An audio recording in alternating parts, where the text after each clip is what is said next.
All right, I'm super excited to show you guys this video on this simple DIY project. This is actually the first time I've been able to record myself giving a narration of this video. So here we go. But I'm excited, guys. This is a fun project.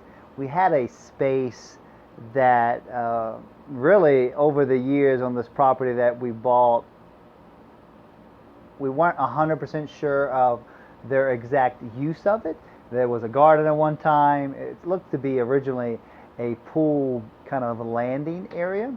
But this is a picture of me removing some of the ivy. There was a chain link fence all the way around there, and I'm tearing up all the ivy. There's a rock wall.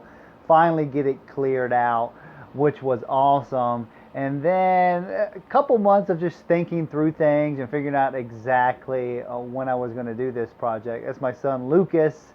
I guess he's around, probably a year and a half around in that picture, but got those logs kind of showing an idea of where the wall of the fireplace is going to go, as well as the chairs. So I have a good idea of what I'm going to do. And of course, luckily Home Depot was able to get source some cement blocks, which is awesome. There's again Lucas supervising us doing the job, and then myself digging. Had my good buddy Saul. You can kind of see a portion of his arm there. And then of course our supervisor Lucas getting down, getting dirty with us, doing some work, which is always great to have him. And wouldn't you know it, a couple blocks shorts. So that picture on the right there is me running to Home Depot, picking up some more blocks. But a pretty simple build.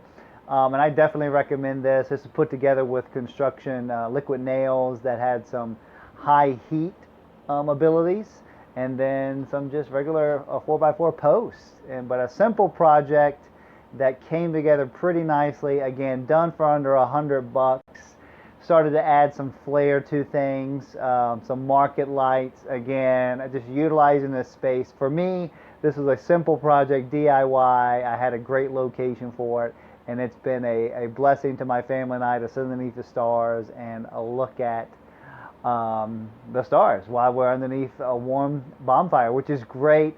So here's some other shots, and it's kind of up down from our patio looking down. But it turned out great, and definitely enjoying lighting the fire and getting this thing working. It's been with us now for almost half a year, and we've enjoyed every minute of it. Hope you guys have looked at that. Again, this was a simple DIY project, something I found on Pinterest. You can go Google it, but enjoyed it. Putting it together, and I hope you enjoyed this video.